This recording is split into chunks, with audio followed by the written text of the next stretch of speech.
किन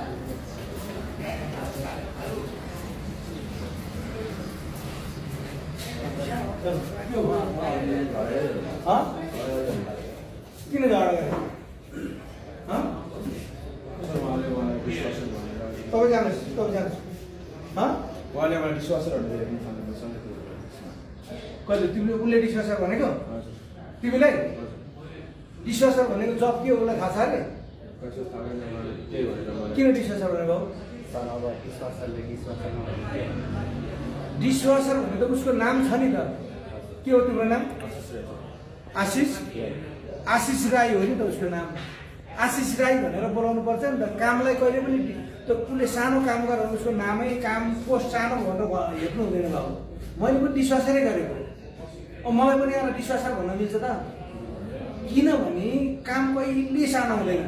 प्लिज कहिले पनि साथीभाइहरूलाई चाहिँ मोटिभेट गराउनु पर्छ। यहाँ कहिले काहीँ अब सानो त्यही डिस्वासरबाट काम गरेर त्यही गरेर त आज म यो ठाउँमा पुगेँ भने ऊ मभन्दा पनि ठुलो मान्छे भन्छ ऊ होइन। ऊ त पहिलो जब हो नि त उसको त। अनि उसले भर्खर काम सिक्दैछ। उसले काम सिक्दैछ सुरुमा ऊ त उसको ऊ एजुकेटेड पनि मान्छे हो, पढे लेखेको मान्छे हो, तर काम त सानोबाट सिक्नु पऱ्यो नि त। पढ्ने बित्तिकै माथिबाट काम आउँछ त? आउँदैन नि त। तिमी पनि हेर यो उमेरमा हेर त कति वर्ष भयो तिमी? 19 19 वर्षको मान्छे यार। ओ यस्तो बेलामा ठ्याक्क उमेरमा यस्तो राम्रो काम पाएको छ।